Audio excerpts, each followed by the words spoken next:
norteamericana contra Nicaragua. Hay hombres que luchan un día y son buenos. Hay hombres que luchan un año y son mejores. Pero hay hombres que luchan toda la vida.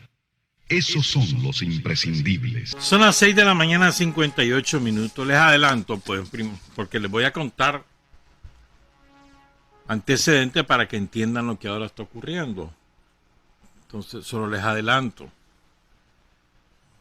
Hay cuatro magnates de este país,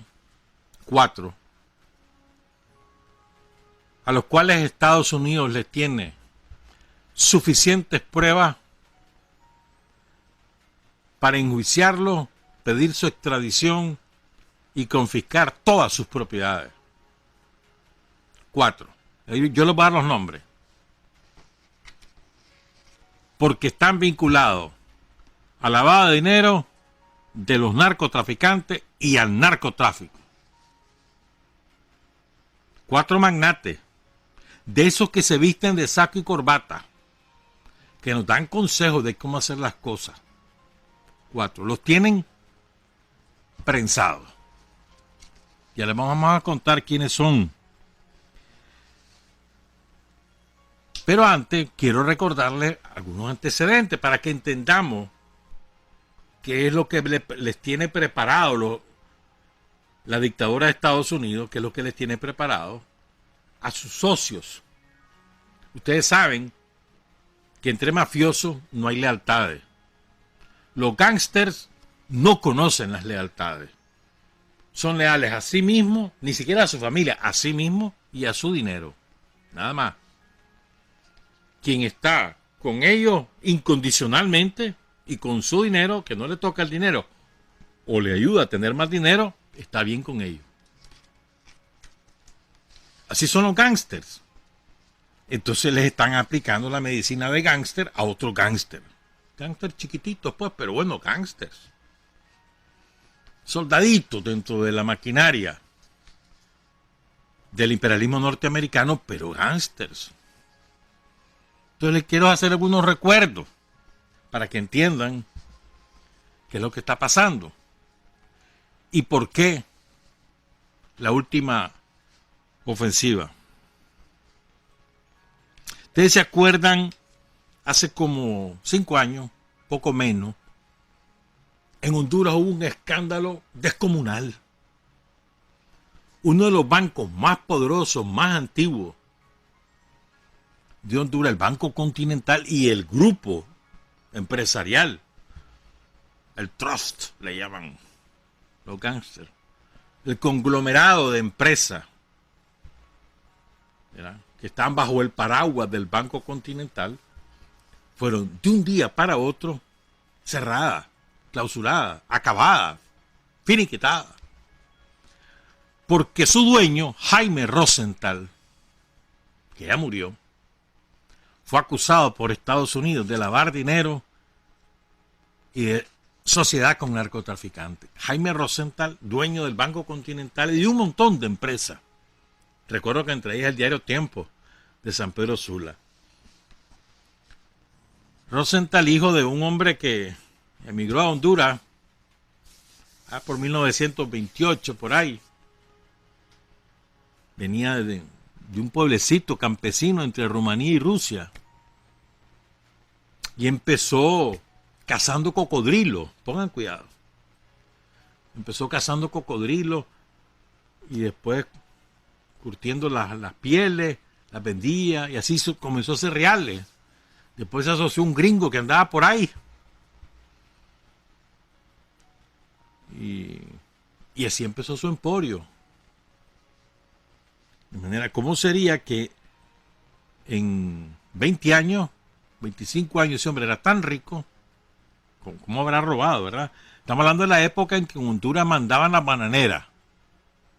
Ponían y quitaban presidente. ¿Cómo sería que mandó a su hijo mayor, Jaime Rosenthal, a estudiar a Yale? Perdón, al de Massachusetts, al MIT. ¿Cómo sería?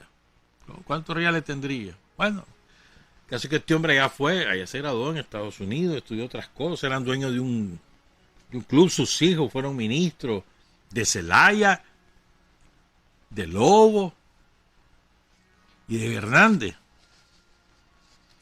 Eran prestigiosísimos. Quiso ser candidato presidencial Jaime Rosenthal. Por lo menos 3 veces lo derrotaron en las primarias del Partido Liberal porque habían otros capitales. Los capitales son los dueños de los 2 partidos en Honduras. Capitales de una tendencia, digamos,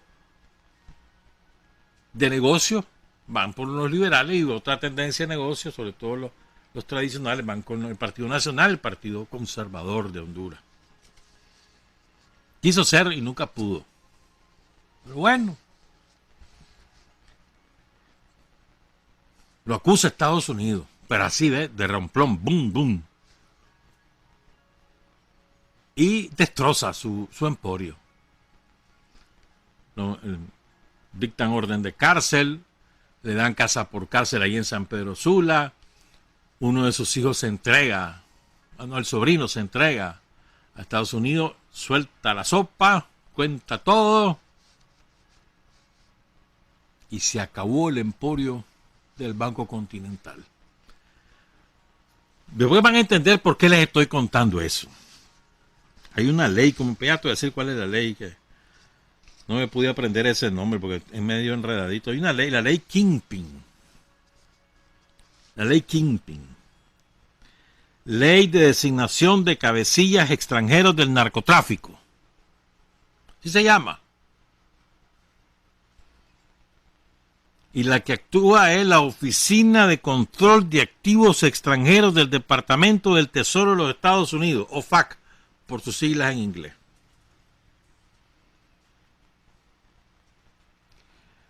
Voy con otro. Tengan en cuenta eso. La ley Kingpin, las acusaciones contra Rosenthal en Honduras y la desaparición del Grupo Continental. Es como el Grupo Continental era tan fuerte como, digamos, aquí en Nicaragua, ¿qué grupo? El Grupo Bancentro o el Grupo Banpro, pues. Así de fuerte. Poderoso, tradicional en la política hondureña. Se lo cepillaron, hermano. Y parece que el problema es que, bueno, ya les voy a contar mejor, no me adelanto. ¿Por qué razón ocurrió? ¿Ya? Pero además de confiscarles todo, voy a dar ejemplos de qué cosas confiscaron. La filial agrícola empacadora Continental, Alimentos Continental, Inversiones Continental, Grupo Financiero Continental, el Banco Continental, la Shalimar Investment, la Desland Overseas y la Prudent Investment, todas con sede en la Isla Virgen, ahí lavaban el dinero. La Shalimar Real Estate Holdings 2 y la Sheldon y el Holdings 3. Y así, puedo seguir. Entonces la ley Kingpin, oigan esto, establece sanciones civiles que puede imponer multas de hasta $1.075 millones por cada violación que le prueben en los tribunales, y sanciones criminales para cada uno de los que resulten culpables de hasta 30 años de prisión. ¿Estamos claros? Eso es la ley. Con base al título 18 del Código de Estados Unidos por violaciones criminales, la ley Kingpin. Recuerden eso. 30 años de cárcel, multas multimillonarias, ley Kingpin, Departamento del Tesoro, la OFAC. Recuerden eso. Bueno. Ahora vamos con otra ramificación. Después regreso a esto. Vamos con los cachiros. ¿Qué son los cachiros? Los cachiros eran el clan mafioso más poderoso de Honduras. Compró lo que a ustedes se les ocurra. Compró propiedades, las que se les ocurra. Compró político al que se les ocurra. Compró alcalde, el que se les ocurra. Todo. Los cachiros mandaban en Honduras. Digamos, eran uno de los componentes principales del estado del narcotráfico en el que se ha convertido en Honduras. Y que sigue. Lo que pasa es que ahora hay múltiples factores de poder en Honduras, vinculados al lavado de dinero, al tráfico de droga, al crimen organizado, hay de todo, pero son múltiples componentes. Están insertos en el ejército, están insertos en la policía, están insertos en los partidos, están insertos en los instrumentos de gobierno como la Corte Suprema de Justicia, pero son múltiples. Antes eran 2 o 3. Entonces estos cachiros, hay que tener en cuenta todo esto para entender lo que pasó, lo que está pasando ahora. Entonces, los cachiros eran dirigidos por 2 hermanos cuyos nombres eran Javier Heriberto Rivera Maradiaga, conocido como Javier Cachiro, y su hermano David Leonel Rivera Maradiaga. Todo esto comenzaron porque su papá era ganadero allí en Olancho. Entonces traficaban ganado, pues, pero traficaban en el buen sentido, comerciaban ganado. Pero después comenzaron a robar ganado, meterlo a Guatemala, traerlo de Guatemala, y tenían rutas muy establecidas. Entonces, los narcotraficantes de la época, finales de los 80, Ramón Mata Ballesteros se llamaba el decano de los narcotraficantes en Honduras, ¿no? Se fijaron en ello, entonces hicieron alianza, y ahí comienza el cártel de los cachiros. Hasta que Mata Ballesteros cayó en desgracia porque mató a un agente de la DEA en abril del 88. Entonces se lo llevaron preso. Pero al caer él, comienzan a subir los cachiros. Entonces estos cachiros, adivinen, después les voy a contar a ver qué propiedades tenían, pues, pero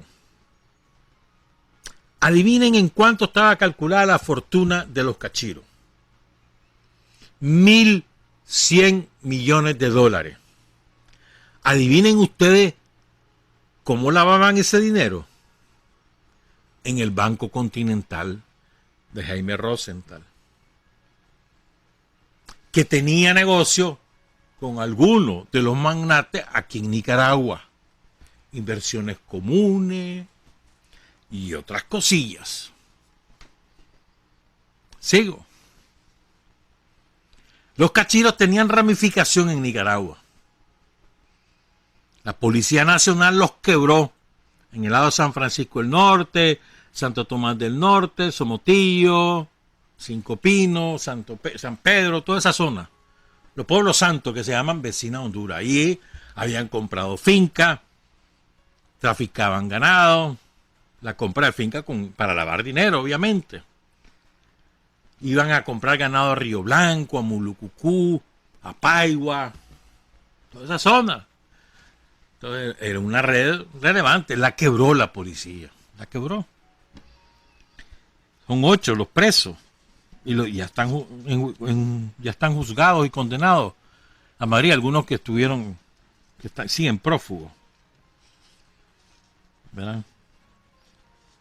Estos cachiros de Nicaragua tenían sus cuentas en Nicaragua. Ahí les vamos a contar dónde. Tenían sus cuentas. Fíjate que el que se entrega, uno de los 2 cachiros se entregó, ¿te acuerdas? De David Leonel. Ese es el que revela que el hijo de Porfirio Lobo, el expresidente de Honduras, era socio de ellos. Que ellos le habían dado dinero tanto a Porfirio Lobo para su campaña presidencial como a Juan Orlando Hernández para sus 2 campañas. Los cachiros. Bueno, sigamos pues, porque esto está sabroso de seguir contando. Entonces, fíjense, le resulta que los cachiros tenían por lo menos 50 grandes propiedades a nombre de la familia Rosenthal. Los Rivera Maradiaga. Maradiaga es el segundo apellido de los Rivera. Maradiaga, que se te pegue ese nombre, ese apellido, ¿oíste? Maradiaga.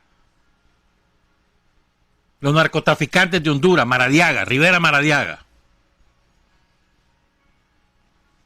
¿Verdad? Entonces las propiedades las compraban los cachiros, las ponían en nombre del Banco Continental de los Rosenthal, que se recibían su coimita y amalaban todo ese dinero, pero las propiedades eran de los cachiros.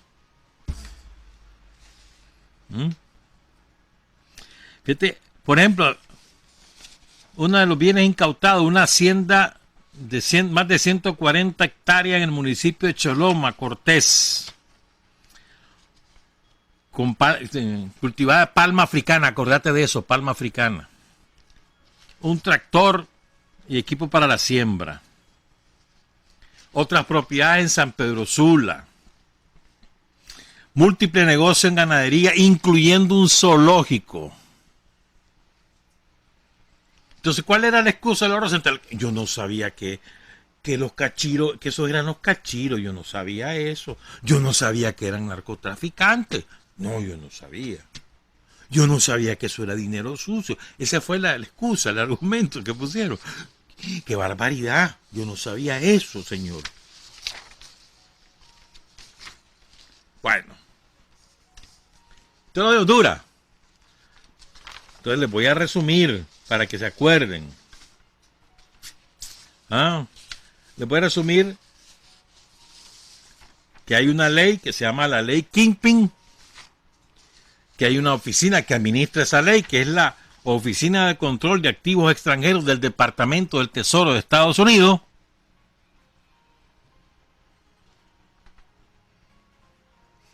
Que hay un precedente, y es que le cayeron a los Rosenthal en Honduras y acabaron con el imperio del Banco Continental y de la banda de narcotraficantes, los cachiros, a quienes sindicaron de tráfico internacional de narcóticos, de lavado de dinero, de crimen organizado, entre otras actividades ilícitas. ¿Estamos claros? Ahora vamos con algunas cosas de aquí. Tengo tanto papel, ¿verdad? De todo lo que investigamos. Ahí vamos. Vámonos. ¿Se acuerdan ustedes que el año pasado un diario salvadoreño hizo muchas revelaciones sobre el grupo Promérica? ¿Se acuerdan? Banpro. Ahí en El Salvador al Banpro lo conocen como Promérica. Así se llama el grupo realmente.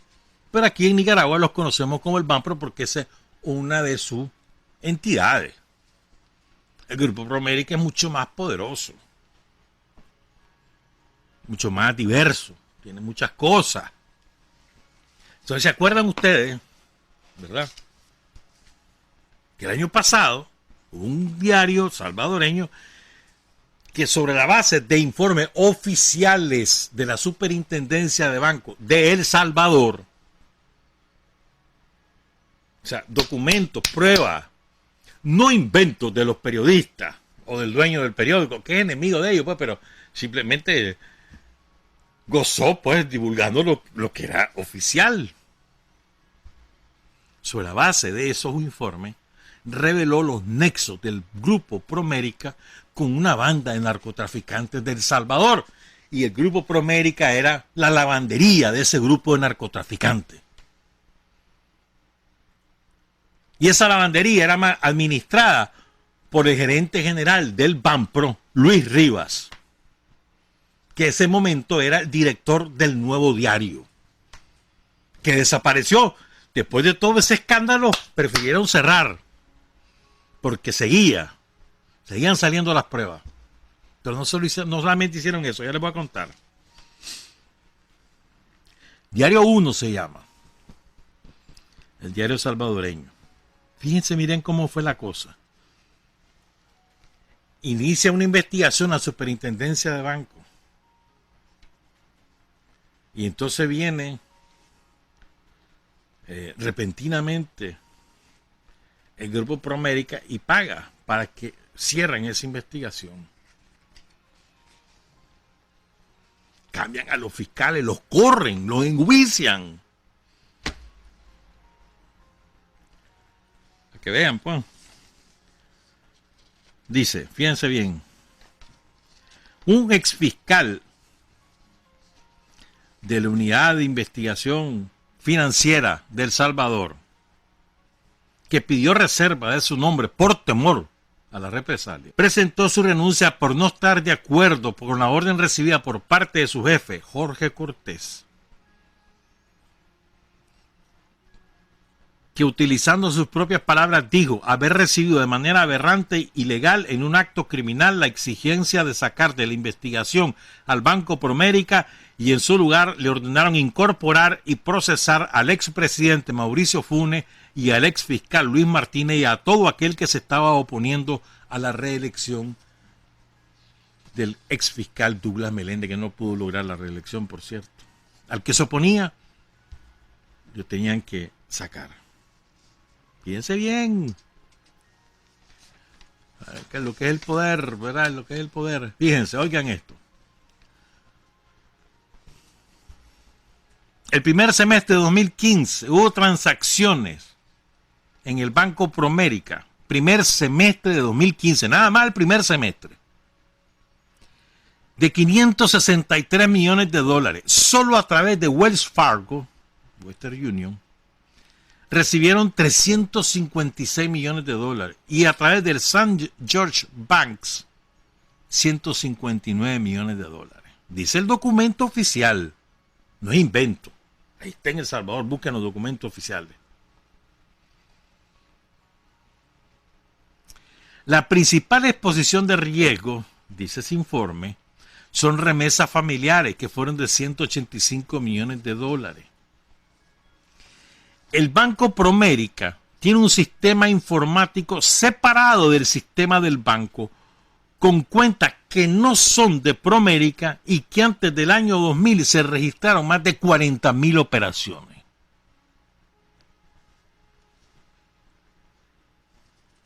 Y el fiscal al que protege Promérica lavó en el Banco Promérica, es decir, el Banpro salvadoreño, lavó $500,000 en sobornos pagados por los narcotraficantes. ¿Estamos claros? Aquí está el nombre del contador, de todos ellos. Hasta ahí voy a llegar. Otro día les cuento más si quieren.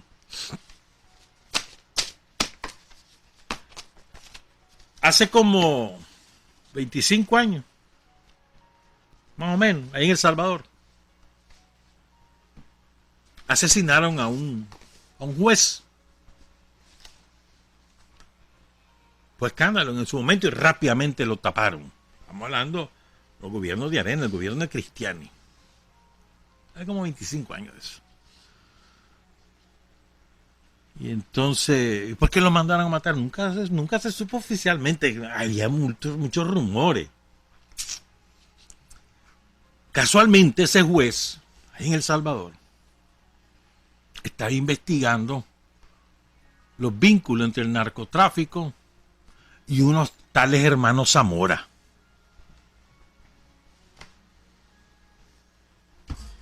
Y lo mataron. Bueno. Y resulta que los tales hermanos Zamora estaban radicados en Miami, estaban iniciando negocios en El Salvador y en Nicaragua. Que se decía en esa época, eran rumores, pues. Eran nicaragüenses. Allá en los años mediados de los 90. Nunca se pudo probar nada, pues. Solamente se rumoraba eso. Y al juez lo mataron. El juez que va a la investigación lo mataron. Y después vino otro juez y lo volvieron a matar. Y también lo mataron. Misterioso. Aquello nunca se supo, pues. Nunca se supo quién los mató ni por qué los mataron. Lo raro era que llevaban esos casos. Pues. Quién sabe, pues nunca se supo. La verdad es que nunca se supo. Bueno.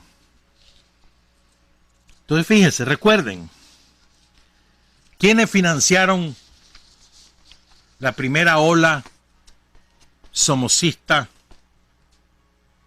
para derrocar el gobierno legítimamente constituido de Nicaragua? ¿Quiénes lo financiaron? ¿Se acuerdan? Bueno, están los yanquis, obviamente, está claro. O sea, ustedes saben que la política exterior norteamericana la maneja para América Latina, la maneja los gángsters de origen cubano, que son mafia pura, criminales. Marco Rubio, su origen es de narcotraficante. Eso está probado, ahí está publicado. Busquen, pongan Marco Rubio en Google y van a encontrar toda la información relativa a él, a su papá, a su vínculo con el narcotráfico, cómo fue disparada su carrera, porque él proviene del narcotráfico internacional. Marco Rubio, ese es el que dirige la política exterior norteamericana para Centroamérica y Venezuela y Cuba. Particularmente, en general para toda América Latina, pero en particular sobre esos tres países, ¿verdad? Entonces, los gángsters del narcotráfico internacional anclados en Florida y el capital gusano cubano anclado en Florida. ¿Estamos claros? Los gángsters. Eso también financiaron a las viudas del Cerotal en abril del 2018. Pero al capital interno, que pusieron reales, ustedes saben quiénes son los magnates de este país. Tano Baltodano, dueño del Café Soluble, multifinanciera y otras cosas por ahí. Enrique Zamora y su hermano. ¿Cómo se llama el hermano? Ahí me olvidó.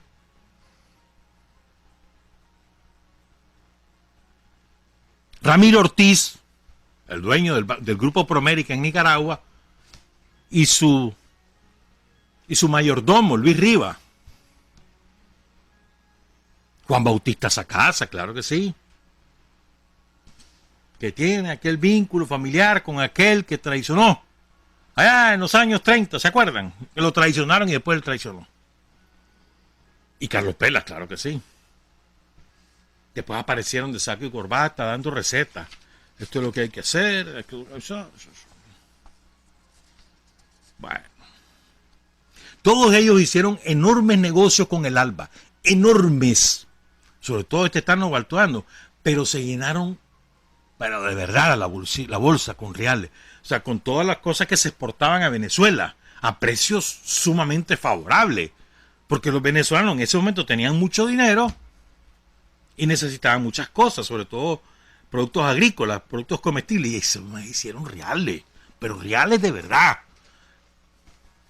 Además, pidieron favores y allá les hizo favores Chávez, realitos por aquí, realitos por allá, toma pues, hace esto, no. Favores así, estos que se la dan así de muy anticomunista, muy antichavista, muy pro yanqui. Bueno, todos ellos hicieron negocios en Venezuela. Buenos negocios.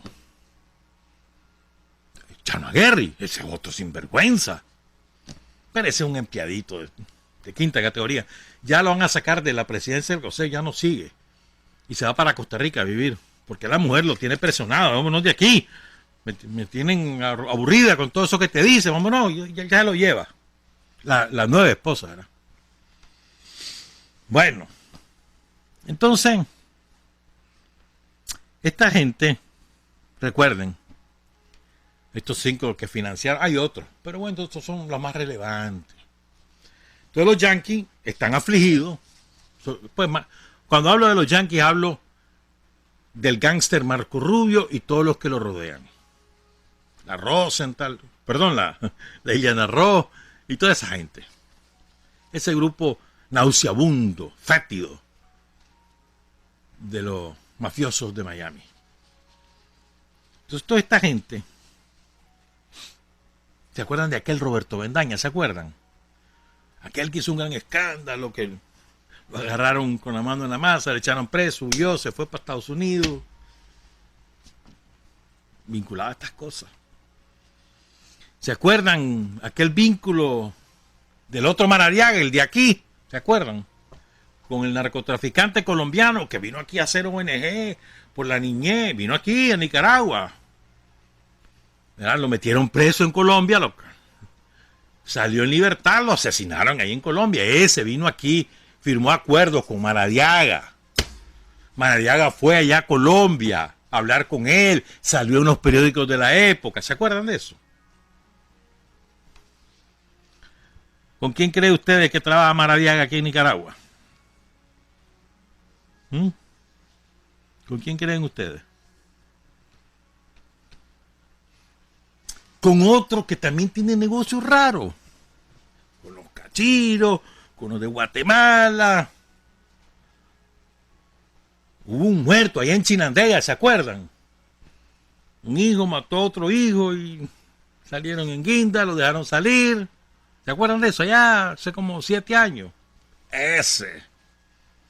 Narcotraficante también. Ese que estás pensando, ese.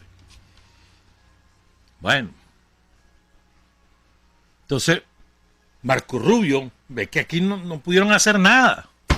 Y ahí, hermano, me dijeron que iban a dividir al ejército y que iban a sacar ahí y que iba a dar el golpe a Daniel. Me dijeron que la policía se iba a rajar porque no iba a estar dispuesta a defender a Daniel Ortega si los estaban matando. Me dijeron que el pueblo rápido se iba a voltear contra Daniel Ortega porque ustedes tenían más influencia. Y nada de eso ha pasado. ¿Y ahí qué pasó, hombre? Y ahí sigue Daniel Ortega. Y sigue mandando y ustedes no tienen nada. Me urge esto, me urge. Por razones personales, de gángster. O sea, Nicaragua, además, después de todo lo que hizo Daniel, los primeros 12 años, recibimos el país quebrado, en la bancarrota total. Daniel lo levanta. Por solo comenzar con la energía eléctrica, solo por ahí. Y ya no hablemos de todo, solo por ahí, de carretera, lo levanta. Chocho, mano, ya está buena Nicaragua, agarremos Nicaragua. Pero además, lo que significa Nicaragua en términos geopolíticos. ¿Verdad? Porque Marco Rubio, los gángsters de Miami, no es que actúan solamente por su negocio, el narco, no, también están insertos en toda la estrategia geopolítica del imperio, pues, lógicamente. Entonces, los gringos los tienen cogidos, como decimos en Nicaragua. Les tienen todas las ramificaciones vinculadas al lavado de dinero, entre otros delitos, a Tano Baltovano, a los hermanos Zamora y a Ramiro Ortiz. Y les dijeron, necesitamos que ustedes suelten reales porque vamos a votar a Daniel Ortega. Ahorita aprovechemos esto del virus, vamos a votar a Daniel Ortega, pero suelten los reales. Si no sueltan los reales, les aplico la ley aquella, la que te mencioné. Y aquellos se cagaron. Están cagados. ¿Saben qué es verdad? Primero que se los tienen. Y que les caen encima, hermano, y se acabó. Se acabó el saco de corbata, la Fundación Urtigurdián, los cuadros, las casas bonitas. Se acabó. No hay manera. Porque le dijeron, acuérdense de Rosenthal. Así de descarado. Y entonces ahí está la ley Kingpin encima. Entonces vienen, todo esto pasa a lo largo de varias semanas, quizás meses, ¿verdad? No estoy hablando de un día para otro. No, esto fue un estira y encoge. El embajador yanqui fue el instrumento local. Entonces le dicen, va pues, mira, ponle los reales. Que aquí vamos a votar a Daniel Ortega. A ver, ¿qué quieres que haga? A ver, ¿en qué te ayudo? Así, pero si no me pones los reales, si no te fajas ya, les aplicamos la ley Kingpin. Y acuérdense, Rosenthal, así o sea, no crean que fue indirecto, no. Rafla. Se cagaron todito. Roberto y Enrique Zamora. Roberto Zamora, déjamelo. ¿Ah? Ramiro Ortiz y Tano Baltovano. Y entonces, espérense, si falta. Y entonces, Que me estoy acordando de otras cosas. Pero como no puedo soltar todo, ¿verdad? Entonces, a ver, ¿cuál es el plan, pues? Entonces, vienen los dos. Esto, es que mira, hombre, es que el ejército, tiene que hacer algo con el ejército, ayudarnos. Porque es que mira, el ejército nos dijo que no nos metiéramos, nos amenazó. Ese Avilés es malo, Avilés es malo, castíguenlo. Y fíjate que si iban a costa, fíjate que se venía y nos amenazaba, nos decía que nos iban a cobrar los impuestos, que nosotros debemos un montón de impuestos. Y como con Daniel nos arreglamos para no pagarlos, entonces ahora viene Iván Acosta y dice que nos va a cobrar. Y entonces si pagamos esos impuestos, y ahí nos vamos a quedar sin mucho real, no voy a poder ir a Europa. No, mis hijos los voy a tener que mandar a traer, entonces ayudarnos, castigarle a ese judío negro que también ahí nos estuvo fregando. Así. Así. Entonces, para no ser llevado como cualquier, como lo que son. No ser, primero le hubieran pedido al gobierno de Nicaragua, meta preso a Ramiro Ortiz, meta preso a los hermanos Zamora, meta preso a Tano Baltodano, porque todos están acusados de lavado de dinero, y aquí está la orden judicial, y mándamelos para Estados Unidos. Cagado. Que le harán lo mismo que a los Rosenthal. Si se terminó muriendo el viejo, de un infarto le dio a los 4 años. Y toda la familia ya no es nada en Honduras. Pero se ven en ese espejo, no fregué. ¿Te imaginas? Es que no, la Anteromevac no le sirve a ninguno de ellos. Entonces, ¿cuál es el objetivo geopolítico del Comando Sur y demás? Ellos creen que quebrando Avilés quiebran la unidad del ejército. Y entonces vienen los sicarios que están en esas tareas,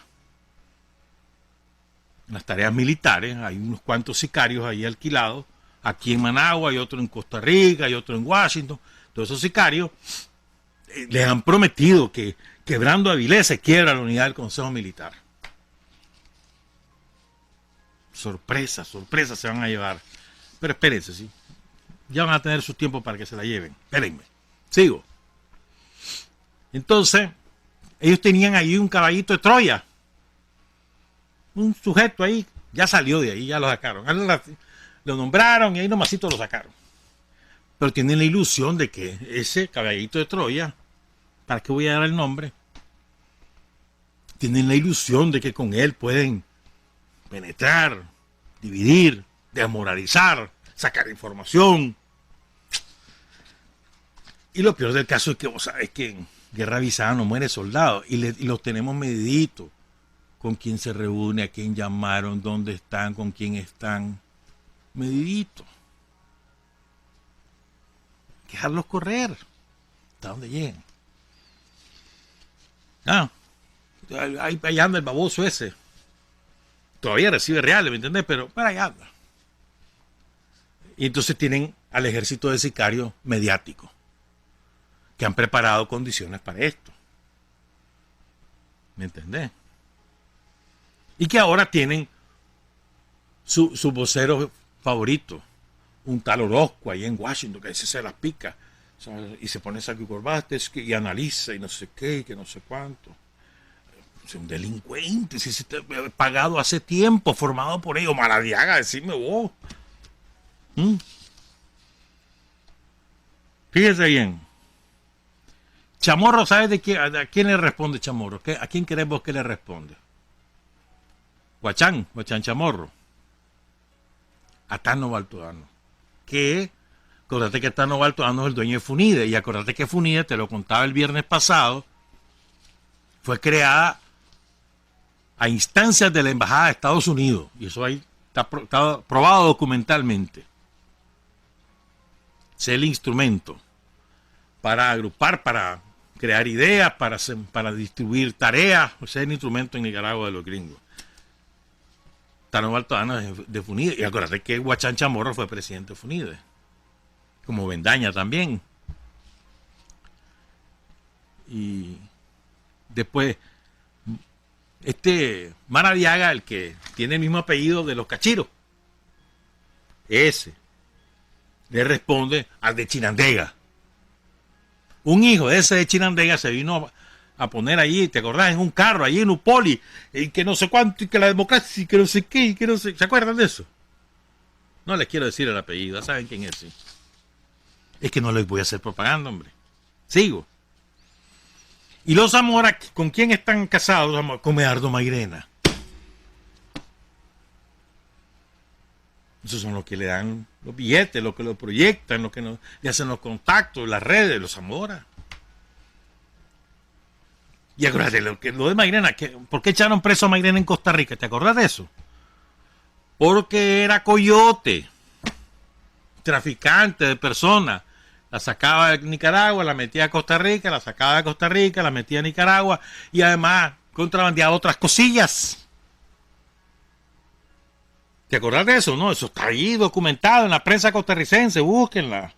Fotos de cuando estaba preso y no sé cuánto, y después lo soltaron y no sé qué. Pues apareció el líder campesino. Dale pues. Y el pleito con la Pancha Ramírez, ¿te acordás de ese pleito? Porque la Pancha es del MRS y el Medardo estaba topado con Alemán. Por cierto, Alemán dice que tal vez lo pone de candidato presidencial, pero el disturbio lo causa, el cortocircuito lo causan los Zamora, que lo quieren para ellos, no quieren con Alemán nada. Es un pleito ahí, pues. ¿Ah? ¿Sabes quién está más metido en esto? En esta segunda ola. Los yanquis le dijeron a Tano Baltodano, José Antonio Baltodano, Grupo Café Soluble, la multifinanciera y la fundación, la FUNIDE. A los hermanos Zamora, Grupo La FICE Bancentro. Y a Ramiro Ortiz, Grupo Promérica, que ya no tiene el Nuevo Diario. Tuvieron que cerrar, porque el escándalo crecía. Tuvieron que cerrar. Bueno, entonces toda esta gente, cada quien tiene su instrumento, Maradiaga. Ah, bueno, y por debajo está este otro individuo, el de Chinandega, que ya te conté. Pues tienen a Altal Orozco, tienen a uno de los tranqueros, de los jefes de los tanques de ahí, de Carazo, que está ahí, hasta libros escribe. Ese, tampoco le voy a decir el nombre. Y también está Oscar Arias. ¿Cuándo, no? La Fundación Arias. Los que están presionando para meter el pleito en Costa Rica con los camioneros es la Fundación Arias, que tiene poder en Costa Rica. Y es lo que están diciendo el Alvarado, no la habrá, están ahí trabajando. Eso son Fundación Arias. Están metidas para reiniciar la segunda ola, en la esperanza de que antes que termine 2020, puchica, saquemos a este hombre, mano, demasiado fuerte, nos salió.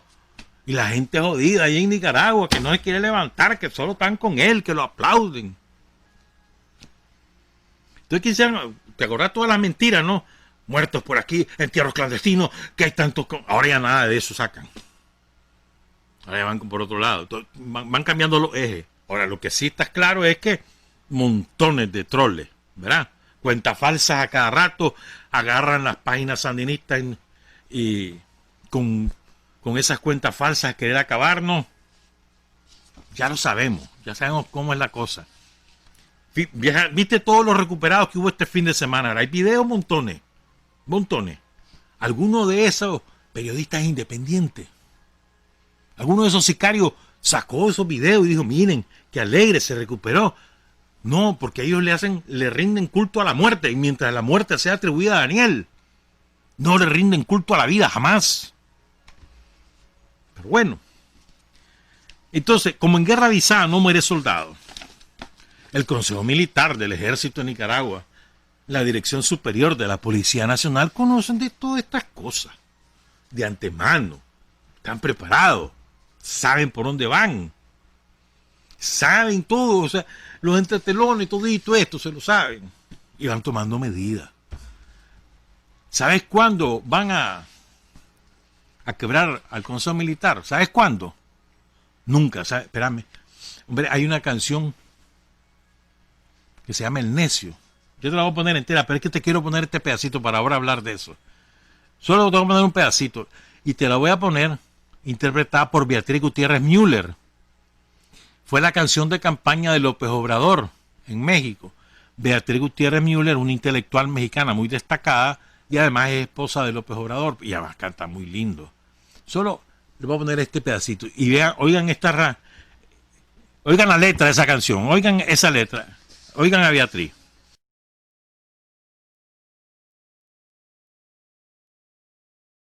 Derrumbe la Unión Soviética y entonces Silvio pasó por Miami y le jodieron una guitarra, unos gusanos que ahí trabajaban. Entonces, a raíz de todas esas cosas, Silvio Rodríguez hizo esto. Miren, la esencia de los mandos del ejército es profundamente patriótica. O sea, comencemos por ahí, profundamente patriótica. Es decir, de un conocimiento profundo, además, de la historia de Nicaragua, de las causas de la pobreza en Nicaragua, de las causas de la dependencia en Nicaragua. Profundo conocimiento. No te estoy hablando simplemente que se han leído un artículo, no, estudiaron eso, han estudiado eso. Desde la época de Iriangén. Entonces, tienen un profundo sentido patriótico, arraigo en su corazón, en su mente, en su ideología, del concepto patriótico y todos los significados que eso tiene. En primer lugar, o sea, estamos hablando de un ejército profundamente patriótico, en el sentido patriótico, en el sentido no de esas independencias balurdes que solamente toman en cuenta que la banderita, que el pajarito, que el arbolito y que eso es toda la independencia. No. En el sentido patriótico, en el sentido de identidad del pueblo. Si el pueblo está bien, la patria está bien. ¿Me entendés? En ese sentido. Pero además de historia patria. De rebeldía, de opresión, de invasiones. Conocen a profundidad a Celedón como patriota, como militar. Pero conocen a profundidad a Zelaya, a Estrada. Es decir, eso es muy importante que lo tengamos en cuenta. O sea, un consejo militar, un grupo de generales que están al mando del ejército, que tienen un profundo sentido patriótico. Y ese es un sello personal que lo ha impreso el general Julio César Avilés en estos 10 años, casi un poco más, que lleva como jefe del ejército. Que se ha ocupado, y eso ha sido una tarea de Avilés, y eso hay que reconocérselo. O sea, en la academia militar, el estudio profundo de la historia de Nicaragua, todos los nuevos oficialidad. Segundo, y esto es muy importante, más allá del origen político del ejército y del consejo militar, no estoy hablando de eso todavía. Segundo, hay que tomarlo en cuenta esto, el origen social. El 99.99% de los oficiales, clases y soldados del ejército de Nicaragua proviene del seno del pueblo, de las clases empobrecidas de este pueblo. No proviene de las cúpulas económicas, de los sectores medios, no. No, proviene de los sectores populares. Han pasado las dificultades de todo el pueblo de Nicaragua a lo largo de su vida. Y de ahí vienen. Y son, en general, la oficialidad del ejército de Nicaragua es orgullosa de su origen de clase. No reniega de su origen de clase. Es orgullosa de su origen de clase. No he hablado todavía del contenido sandinista. Tienes el segundo componente. Primero, un componente patriótico. Segundo, un componente social, clasista, para hablar claro. Y tercero, un componente revolucionario, que no es poca cosa. No solamente porque ha sido creado de la, ¿cómo te dijera yo? De las más íntimas fibras del pueblo nicaragüense, como fue su guerrilla, la guerrilla del pueblo de Nicaragua. O sea, no fue la guerrilla de alguien, no, fue la guerrilla del pueblo, fue compuesta por el pueblo. De ahí, de ese seno surge el ejército de Nicaragua con un vínculo histórico que se llama sandino. En el ejército de Nicaragua conocen a Sandino mucho mejor que vos y yo juntos. No solo desde el punto de vista, como nosotros, político, ideológico, sino ellos también desde el punto de vista militar. todas las tácticas que ocupó, etcétera. Y hay un cuarto componente, llevo tres, ¿no? Patriótico, clasista, revolucionario, apegado a la institucionalidad del país, al marco legal, al marco jurídico, al marco constitucional. Y ellos se ríen por eso. Su marco legal es la ley. ¿Qué dice la Constitución? Esto es lo que dice. ¿Y qué dice la ley? Esto es lo que dice. Y se apegan a eso. Ya está, se apegan a eso.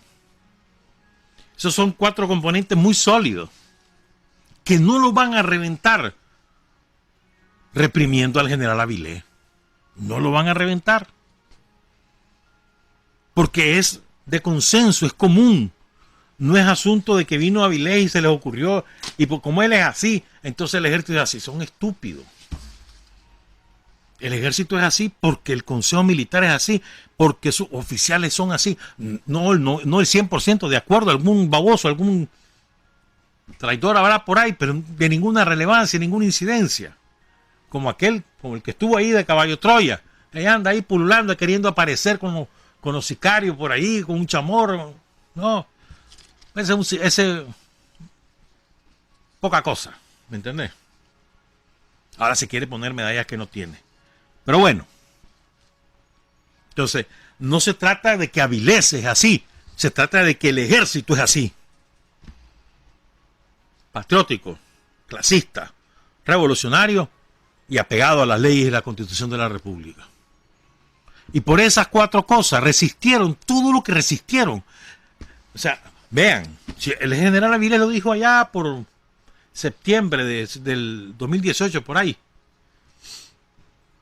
Hombre, si estos malditos, todas las viudas del Cerotal, son malditos, se iban a las casas de jefes del ejército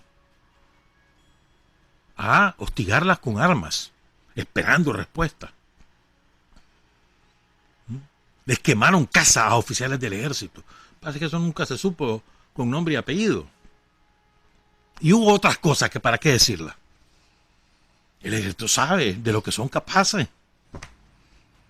¿Sabe? O sea, estoy hablándote ya desde el punto de vista personal, más allá de la institución, de ellos como personas. Porque en fin de cuentas todos son seres humanos, tienen sus familias.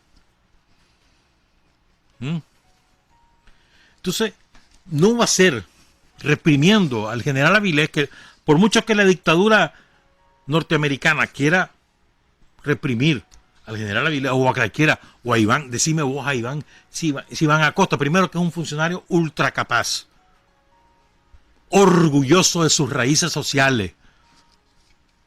O sea, Iván Acosta es uno de los más ejemplares funcionarios que tiene el gobierno de Daniel. No solo por su capacidad profesional, sino por su entereza moral. ¿Ya? O sea, ¿y por qué que a Iván Acosta le hace cosquilla? ¿Qué propiedades tiene Iván? Avión, pues no voy a poder ir a los Gringolandia. Ay, que ahora no voy a poder firmar. Siempre hay mecanismos institucionales de cómo se hacen las cosas, hombre. No te preocupes por eso. Sí, nosotros conocemos todos esos procedimientos y todo tiene su fórmula. Pero el Iván Acosta es ejemplar. Como el comportamiento del general Avilés ha sido ejemplar. ¿Por qué lo castigaron? Dicen ellos. Porque no dio el golpe de Estado. O sea, el premio a Avilés hubiera sido, si da el golpe de Estado, millones de dólares. Millones. No te estoy hablando de centavitos. Millones de dólares. Propiedades donde quisiera. Y además estar, como dice la canción de Silvio Rodríguez, ¿no? Espérame, estar en el Parnaso de los Yankees. Y entonces toda esta claque, las viudas del Cerotal, dirían que es demócrata, un patriota. Así lo tendrían a Avilés. ¿Ya? Como tienen a los gorilas de Bolivia.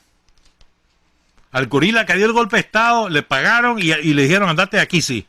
Que vos eras muy evista, andate de aquí, te voy a pagar, ya me ayudaste, sacaste a Evo, ahora andate de aquí. Lo sacaron, 100 millones de dólares le pagaron. Y ahora van con los otros, están con los otros.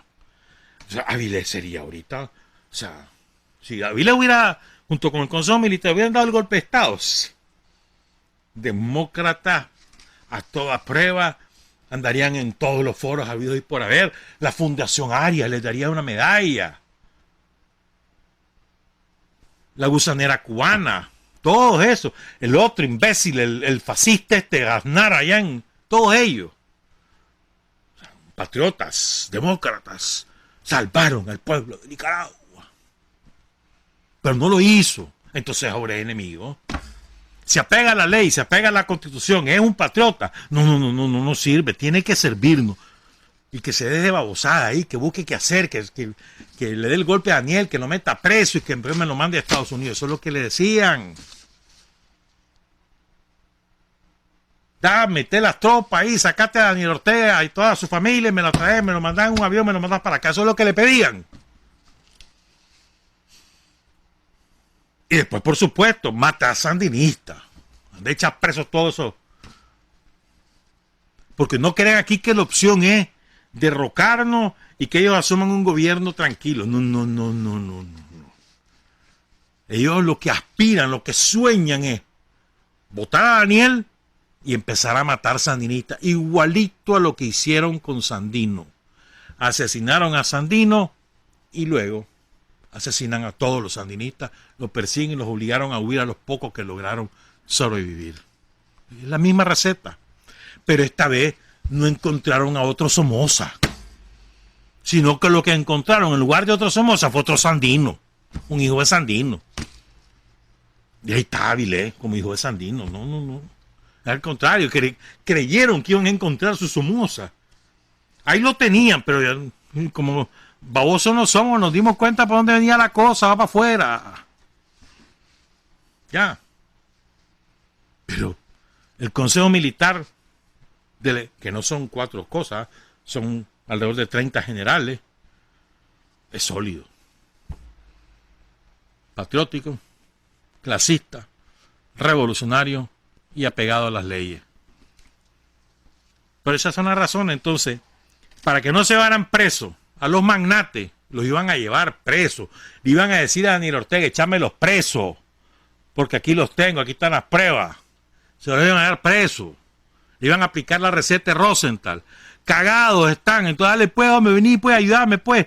Quítame estos de encima, yo te voy a ayudar. Aquí están los reales, pues, vámonos. Pero como en guerra avisada, no muere soldado. Dale, pues, vengan. Aquí los esperamos, como Sandino. Buenos días, buenas tardes, buenas noches. Trabajar, avanzar, combatir, vencer, patria y libertad.